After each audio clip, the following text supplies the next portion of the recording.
तो जय हिंद बच्चों, लेकर आ चुका मैं आप लोगों के लिए क्लास 9th केमिस्ट्री से आपके पास एक नया चैप्टर जिसका नाम है आपके पास द पीरियोडिक टेबल। और बेसिकली हम इस चैप्टर में सिर्फ और सिर्फ पीरियोडिक टेबल के बारे में बात करेंगे। तो इसका ओरिजिन कैसे हुआ, everything basically in detail, right. तो चलिए, खैर तो उतना भी डिटेल में आपको नहीं बताया जाएगा यहाँ पे पीरियोडिक टेबल के बारे में, क्योंकि इसके बेस्ड पे आपके पास पता नहीं लगभग 8 से 10 चैप्टर अलग से बनते हैं, मोर देन 100 पेजेस के। तो वो तो बाद की बात है ना। अभी हम जो पढ़ेंगे वो ऑफकोर्स 9th क्लास के बेस पे सिंपल वाली चीज़ें पढ़ने वाले हैं, राइट। तो आइए कुछ चीज़ों के बारे में बता देता हूँ मैं सबसे पहले आपको, कि सबसे पहले हमें ये जो पीरियोडिक टेबल है उसकी हमें नीड क्यों ज़रूरत है ना, नीड क्यों पड़ी है ना, ज़रूरत क्यों पड़ी हमें पीरियोडिक टेबल की। क्या पीरियोडिक टेबल के बिना हमारे पास जो एलिमेंट थे वो एग्जिस्ट नहीं कर रहे थे? तो ऐसी कोई बात नहीं है, एलिमेंट्स तो एग्जिस्ट कर ही रहे थे, वो थे ही थे। लेकिन एक छोटा सा एग्जांपल देता हूँ मैं, कि लेट से आप क्लास 9th में हैं और आपके पास बहुत सारे बुक्स हैं और बहुत सारे आपके पास रजिस्टर्स हैं, है ना, रजिस्टर जिसमें आप काम करते हो, है ना। अच्छा, बहुत सारे बुक्स हैं तो कुछ आपके पास हिंदी के बुक्स होंगे, है ना, कुछ आपके पास इंग्लिश के बुक्स होंगे, है ना, और कुछ आपके पास मैथमेटिक्स के बुक्स होंगे, कुछ आपके पास फिजिक्स के बुक्स होंगे, कुछ आपके पास केमिस्ट्री के बुक्स होंगे, समझ में आती बात, कुछ आपके पास कंप्यूटर्स के बुक्स होंगे, अलग अलग ऑथर्स के भी हो सकते हैं आपके पास डिपेंडिंग ऑन, ठीक है। अच्छा, सिर्फ और सिर्फ क्लास 9th की बात नहीं करता हूँ, आप 6, 7, 8, 9, 10 ये 4 क्लासेस की बात करता हूँ, कि आपने अब जो पिछले क्लासेस थे उसके बुक्स आपके घर में अभी भी पड़े हुए हैं और आपको क्या करना है, उनको सजा के अरेंज करके एक जगह रख देना। अच्छा, बस एक चीज़ छोटी सी आपको पता होनी चाहिए, कि अगर मैं किसी भी बुक को अगर मैं मांगता हूँ तो आपको तुरंत वहाँ से निकाल कर दे देना है। तो अगर मैं इन सबको मिक्स करके ऐसे फेंक देता हूँ, एक जगह कहीं भी रख भी देता हूँ मैं, तो आपको ढूंढने में आपको टाइम लग जाएगा। तो उसके लिए आप क्या करोगे, आप अलग अलग उनके लिए एक कुछ इस तरीके से सेल्फ बनाएंगे, जहाँ पे आप कैटेगराइज कर देंगे कि यहाँ पे 6th क्लास की मैथ्स की बुक होगी, यहाँ पे 7th क्लास की साइंस की बुक होगी, यहाँ पे 8th क्लास की ये बुक होगी। सब्जेक्ट वाइज, क्लास वाइज आप उनको क्या करोगे, डिवाइड करके अलग अलग जगह पे आप रख दोगे, और मैं जिस भी क्लास की जो भी बुक बोलूँगा आप तुरंत निकाल कर दे दोगे। सिंपल सा ये लॉजिक है। अब बात करेंगे कि पीरियोडिक टेबल की हमें क्यों ज़रूरत पड़ी। तो ऑफ कोर्स इसीलिए ज़रूरत पड़ी ताकि हम किसी भी एलिमेंट के बारे में इजीली स्टडी कर सकें, इजीली उनको हम ढूंढ सकें, इजीली हम उनके बारे में डिटेल्ड में पढ़ सकें। बस सिंपल सी बात ये है और कुछ नहीं। अच्छा, अगर हम अभी की बात करते हैं तो 118 एलिमेंट्स अभी टोटली नॉन है हमारे अर्थ पे। यस, अर्थ पे हमारे पास अभी जो टोटल नंबर ऑफ एलिमेंट्स हैं वो आपके पास 108 है। कितने आपके पास, 108 कह रहा हूँ, सॉरी 18, 118 एलिमेंट अभी तक हमारे पास यहाँ पे नॉन है। अब 118 एलिमेंट्स बहुत होते हैं, इनको अगर हम ग्रुप नहीं करते हैं उनके प्रॉपर्टीज़ के बेस पे या फिर किसी भी तरीके से, तो उनके बारे में पढ़ना मतलब पॉसिबल नहीं था अच्छे से, राइट। तो बस हमें नीड इसीलिए पड़ी ताकि हम उनकी स्टडी सिंप्लीफाई कर दें, और कुछ नहीं। समझ में आती है इतनी बात।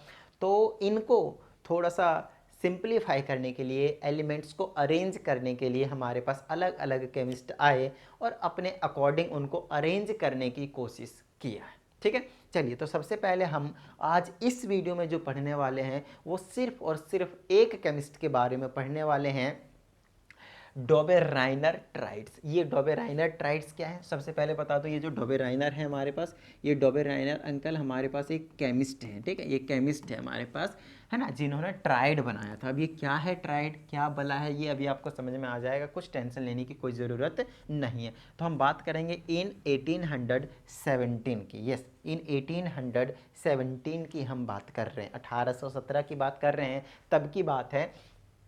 इसमें कहा जाता है कि जोहन, यस, जोहन की बात कर रहे हैं हम, जोहन उल्फ गैंग, भेड़ियों की गैंग, है ना, ऐसा मत समझना, उल्फ गैंग उनका नाम था, और साथ में डोबेराइनर। तो हम यहाँ पे सिंपली डोबेराइनर लास्ट नेम के अकॉर्डिंग हम इनको यूज़ कर लेते हैं, डोबेराइनर स्ट्राइड्स के नाम से, है ना। चलिए, तो इन 1817 1817 की बात है, जोहन उल्फ गैंग डोबेराइनर ने क्या करा, एलिमेंट्स को अगेन क्या किया, अरेंज किया, right. Arranged elements with similar properties, जिनकी प्रॉपर्टीज मिलते थे उनको एक जगह रखने की कोशिश किया। आगे की बात करते हैं in a groups of three, in a groups of three. तो जिन जिन की प्रॉपर्टीज मिल रहे थे उनको एक जगह रखने की कोशिश कर रहे थे, ठीक है। और उन्होंने इस ये जो ग्रुप था, ग्रुप ऑफ थ्री, उनको उन्होंने क्या कह दिया, ट्राइड्स। क्या कह दिया, ट्राइड्स, TRIADS, ट्राइड्स कह दिया है ना। Tried simply group of three, normally आपको ये चीज पता है, राइट। अच्छा, एक चीज आपको पता होनी चाहिए कि अभी तो 118 एलिमेंट्स नॉन है, लेकिन लेकिन लेकिन क्या 1817 में भी 118 एलिमेंट्स नॉन थे? गलत, बिल्कुल भी नहीं। तो उस टाइम के कहा जाता है 1800 के अराउंड बेसिकली 30 एलिमेंट्स नॉन थे। कितने एलिमेंट्स नॉन थे आपके पास? 30 एलिमेंट्स नॉन थे, ठीक है ना। 30 एलिमेंट्स नॉन थे, ठीक है। उसके बाद इनके बाद एक और आए हमारे पास न्यूलैंड्स 1865-66 के अराउंड, मतलब अगर आप कहें तो 50 साल बाद, 50 साल बाद की बात करेंगे हम लगभग लगभग, तो 50 साल के बाद पता चलता है कि 56 एलिमेंट्स हो गए। तो 1800 के आसपास की बात करते हैं हम, तो 1817 में, एग्जैक्ट डेट तो नहीं कह सकते कि 1817 में कितने एलिमेंट थे, क्योंकि उसका मुझे प्रूफ कहीं मिला भी नहीं। मैं गूगल भी करा, बुक में भी देखा, कई चीज़ जगह मैंने देख लिया, कहीं पर भी मेरे को मिला नहीं कि एग्जैक्ट 1817 तक कितने एलिमेंट्स नॉन थे। बट इतना ज़रूर पता चल रहा है कि 1800 के आसपास में, 1800 में आपके पास 30 एलिमेंट्स के आसपास नॉन थे, ठीक है। अच्छा, आगे की और बात करते हैं 1865, मतलब 50 साल बाद, तब आता है 56। इसका मतलब ये है कि 1817 में जब ये डोबेराइनर अंकल अपना काम कर रहे थे, अरेंजमेंट का काम कर रहे थे एलिमेंट्स को विद देयर फिजिकल और केमिकल प्रॉपर्टी सिमिलरिटी, तो उस टाइम पे 100% 30 और 56 जो इनके बीच में एलिमेंट्स लाई कर रहे होंगे, या फिर 30 भी हो सकते हैं, 40, 35 ऐसे कुछ हो सकते हैं, ठीक है। चलिए आगे की बात करते हैं। अब बात करेंगे कि ये डोबेराइनर ट्राइड है, उसका मतलब क्या है और ये ट्राइड नाम पड़ा क्यों। तो इनकी सबसे पहले हम ये देखेंगे इन्होंने कहा क्या है, इन्होंने कहा क्या है। तो यहाँ पे कहा जाता है कि अकॉर्डिंग टू डोबेराइनर, समझिएगा, according to Dobereiner, if elements with similar properties were grouped in threes and placed in an increasing order of their atomic masses, then the atomic mass of the element placed in the middle was approximately equal to the average atomic masses of the other two elements of the triad। देखिए, इतनी लंबी चीज़ आपको वैसे भी समझ में नहीं आएगा, तो इसको हम आपको सिंपल लैंग्वेज में समझाते हैं। आइए, तो मान लेते हैं, जैसे कि यहाँ पे मान क्या लेते हैं, मैंने आपके से ये बना ही दिया पहले ही। इन्होंने मान लेते हैं कुछ भी 3 एलिमेंट मानते हैं, XYZ। इन्होंने 3-3 एलिमेंट के ग्रुप बनाए थे, सिंपल सा लॉजिक है। तो पहला एलिमेंट, दूसरा एलिमेंट और ये तीसरा, है ना। यहाँ के अकॉर्डिंग मैं आप लोगों के लिए लिख देता हूँ, मैं बताता हूँ क्यों। मान लेते हैं ये X है, ये Y है और ये Z। एक हमने ग्रुप बनाया है जिसमें हमारे पास 3 एलिमेंट है, और मान लेते हैं तीनों की प्रॉपर्टी सेम है। तो इनका क्या कहना था पता है, इनका कहना ये है कि अगर मैं पहले का एटॉमिक मास और तीसरे का एटॉमिक मास का एवरेज निकाल देता हूँ, का एवरेज, अभी जो मैंने डेफिनेशन पढ़ा ना, स्टेटमेंट इतनी लंबी चौड़ी, उसी का मतलब बता रहा हूँ। अगर मैं पहले एलिमेंट और तीसरे एलिमेंट, है ना, फर्स्ट और लास्ट एलिमेंट का अगर मैं एवरेज निकाल दूँ, एवरेज का मतलब मैथमेटिक्स में आपको बता रखा है मीन निकाल दूँ। मीन का मतलब होता है sum of all observation divided by my total number of observation. So we have only 2 observation, so we will add X and Z and will divide by 2 because we have only 2 observations. Total number of observation is 2. So X plus Z divided by 2, and this atomic mass will be the equal to the elements which is placed in the middle of this triad। Basically ये आपके पास statement था। अब समझते हैं इसका जो tried था वो क्या था। ग्रुप ऑफ 3 था, तो इन्होंने बनाए थे ग्रुप के नाम पे 3, है ना, ग्रुप के नाम पे 3 बनाए थे। ये कैसे हो गया, अंडो कर देते हैं, है ना। 3 बनाए थे इन्होंने, ग्रुप के नाम पे आपके पास 3 बनाए थे। ये कैसे हो गया, ये क्या जादू हो रहा है भाई, मैनेज हो रहा है उसको। 1 हो गया, 2 हो गया, 3 हो गया, ऐसे समझ लीजिए। ये वाले 3 की बात कर रहे हैं, इसकी बात कर रहे हैं, ठीक है ना, इसकी बात कर रहे हैं। ये क्या हुआ, ये कैसे हो रहा भाई, ये अलग ही लेवल का जादू हो रहा है। फिलहाल इसकी बात करिए, लिथियम, सोडियम, पोटेशियम, यहाँ पे मैं लिख देता हूँ अलग से, लिथियम, सोडियम और पोटेशियम की बात कर रहे हैं हम। इनका इन्होंने ट्राइड बनाया, तीनों के बनाया, तो तीनों की इनकी ना प्रॉपर्टीज जो है वो सेम मिल रहे थे। अब समझिएगा क्या क्या प्रॉपर्टीज में सेम मिल रहे थे। तीनों की वैलेंसी 1 थी, तीनों की वैलेंसी क्या थी आपके पास, 1 थी। कहने का मतलब ये है कि एक तो आपके पास आउटर मोस्ट सेल में भी कह सकते हैं 1 1 है ना, बोले तो वैलेंस इलेक्ट्रॉन्स भी 1 थे, तो वैलेंसी भी इनकी क्या निकल रही थी, 1 निकल रही थी। तीनों के तीनों आपके पास मेटल्स थे, तीनों के तीनों क्या था आपके पास मेटल से, तीनों के तीनों मेटल से तो इलेक्ट्रोपॉजिटिव होंगे, खत्म बात, समझ में आती है ना बात। तीनों के तीनों ऑक्साइड फॉर्म करते थे, है ना, तीनों जितनी भी कैरेक्टरिस्टिक्स मिलते थे इनके वो बेसिकली क्या थे आपके पास, तीनों के सेम मिलते थे। इसका मतलब ये तीनों का जो केमिकल और फिजिकल प्रॉपर्टीज है लगभग लगभग वो क्या आपके पास सेम है, तीनों के तीनों आपके पास सॉलिड है। सिमिलरली इनके साथ हो रहा था, कैल्शियम के साथ स्ट्रोंटियम और बेरियम। अच्छा नाम नहीं पता तो मैं बता दूं, इसका है आपके पास लिथियम, इसका है सोडियम, इसका है पोटेशियम, इसका है कैल्शियम, इसका है स्ट्रोंटियम, है ना, स्पेलिंग लिख देता हूं मैं स्ट्रोंटियम का, एस आर का, स्ट्रोंटियम, स्ट्रोंटियम, स्ट्रोंटियम, ठीक है ना। और तीसरा है Ba का आपके पास बेरियम, है ना, ये चीज़ आपको पता होना चाहिए। अच्छा तीसरा वाला ट्राइड जो था आपके पास वो क्लोरीन, ब्रोमीन और आयोडीन। तो ये क्लोरीन आपको मालूम है, ब्रोमीन भी मालूम है और आयोडीन भी आपको मालूम है, लगभग लगभग आप लोगों ने नाम जरूर ही सुना हुआ होगा, राइट। चलिए तो आपको यहाँ पे एक चीज़ पता चली है कि उन्होंने 3 ट्राइड बनाए, है देखिए 3 ट्राइड बनाए, तीन के ग्रुप बनाए, इसलिए उसको ट्राइड बोला। ये इसलिए नहीं कि उन्होंने 3 ही बनाए, 1 2 3, ये नहीं, 3 के ग्रुप बनाए इसलिए उनको ट्राइड बोला गया है, 3 के ग्रुप को ट्राइड बोलते हैं, ठीक है ना। तो उन्होंने बेसिकली ये 3 ट्राइड बनाकर दिए थे। अब इन तीनों ट्राइड की ये खासियत थी कि जो भी एलिमेंट उनके ट्राइड में रखे गए थे, जैसे उनके प्रॉपर्टीज आपस में मिलते थे। जैसे अगर मैं इन दोनों की बात करूँ तो वही मेटल वोटल बिल्कुल सेम प्रॉपर्टी बता दिया। अगर मैं इनको बात करूँ तो तीनों की वैलेंसी आपके पास क्या देखने को मिलेगी, फिर से 1 देखने को मिलेंगे। तीनों के वैलेंस इलेक्ट्रॉन साथ हैं, लास्ट वाले सेल में साथ इलेक्ट्रॉन आते हैं। तीनों के तीनों आपके पास नॉन मेटल है, तीनों के तीनों आपके पास डाई एटॉमिक के फॉर्म में एग्जिस्ट करते हैं। तो ये कहीं ना कहीं प्रॉपर्टी जो है वो सिमिलर मिल रहे थे, और यही रीजन है इन सबको एक ही ग्रुप में बांध कर रख देना और इसको ट्राइड कह देना, खत्म बात, समझ में आ जाती है इतनी बात। तो ये 3 ट्राइड आपको हमेशा मालूम होने चाहिए डोबेराइनर अंकल के। बोलिए किसी तरह की कोई प्रॉब्लम यहाँ तक, सिंपल है ना, खत्म बात। चलिए आगे की बात करते हैं हम कि आगे इसमें क्या है आगे, है ना। अच्छा आगे की अगर हम बात करते हैं, 3 फालतू चीज़ों को मैं मिटा देता हूँ फिलहाल तो, ठीक है ना, वो चीज़ तो मैंने बता ही दिया कौन कौन से हैं। अब इनके जो स्टेटमेंट है ना उस पर थोड़ा सा फोकस करने की कोशिश करते हैं और उनको हम प्रूव करने की कोशिश करते हैं। जो इन्होंने मास वाली कहानी बताई है ना उस चीज़ पे थोड़ा सा। तो पहला वाला आपको दिख ही गया होगा, क्या है आपके पास, लिथियम है, सोडियम है और पोटेशियम है, ठीक है। तो जो इन्होंने बोला है स्टेटमेंट एक बार अब आप देख लीजिए, अब आपको समझ में आ जाएगा। कहा जाता है इनके जो एटॉमिक मासेस आपको मैंने फर्स्ट वाले वीडियो में, yes the language of chemistry में मैंने आपको फर्स्ट वाले वीडियो में ही आपको मैंने दे दिया है, ठीक है।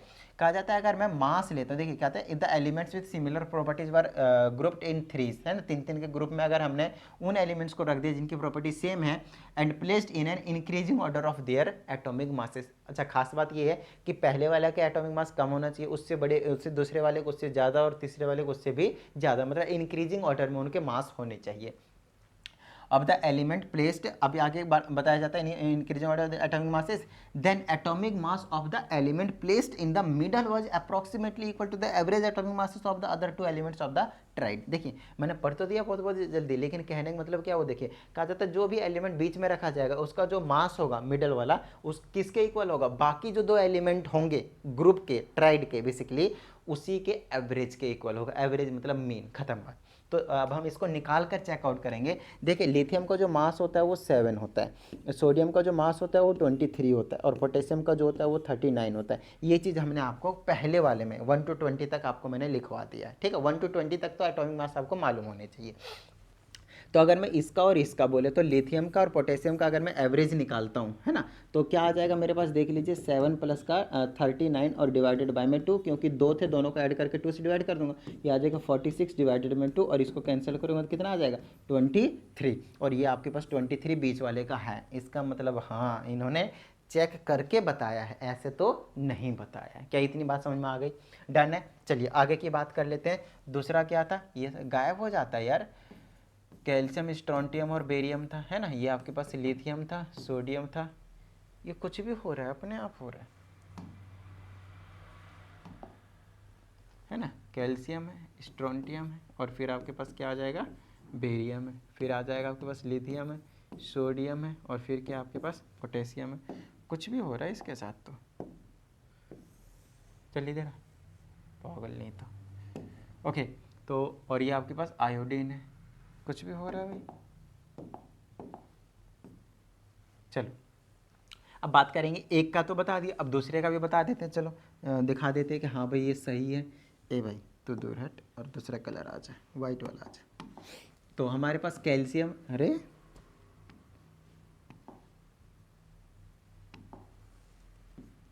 ये क्या हो रहा है, ये कलर चेंज ही नहीं हो रहा, ये कैसे हो गया भाई?